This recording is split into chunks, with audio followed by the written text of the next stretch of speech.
నేను తింటా పిన్ను.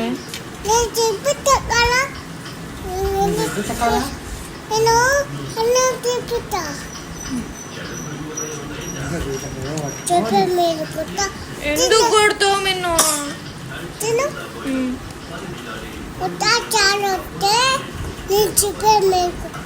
వద్దని చెప్తే కొడతావా?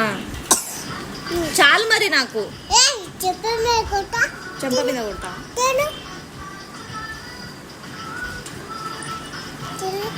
ఏడ చూసి ఏడ పెడుతున్నావు? చాలు.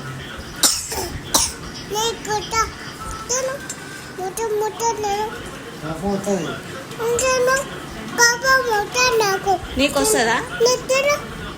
ఎందుకు వస్తుంది కోపం? అన్నం తినకపోతే కోపం వస్తుంది. నేను అన్నా కొడతావు నువ్వు. నేను అన్నా అమ్మో. నేను అన్నా నువ్వు కొడతావు నన్ను. నేను అన్నా చాలు. అమ్మో.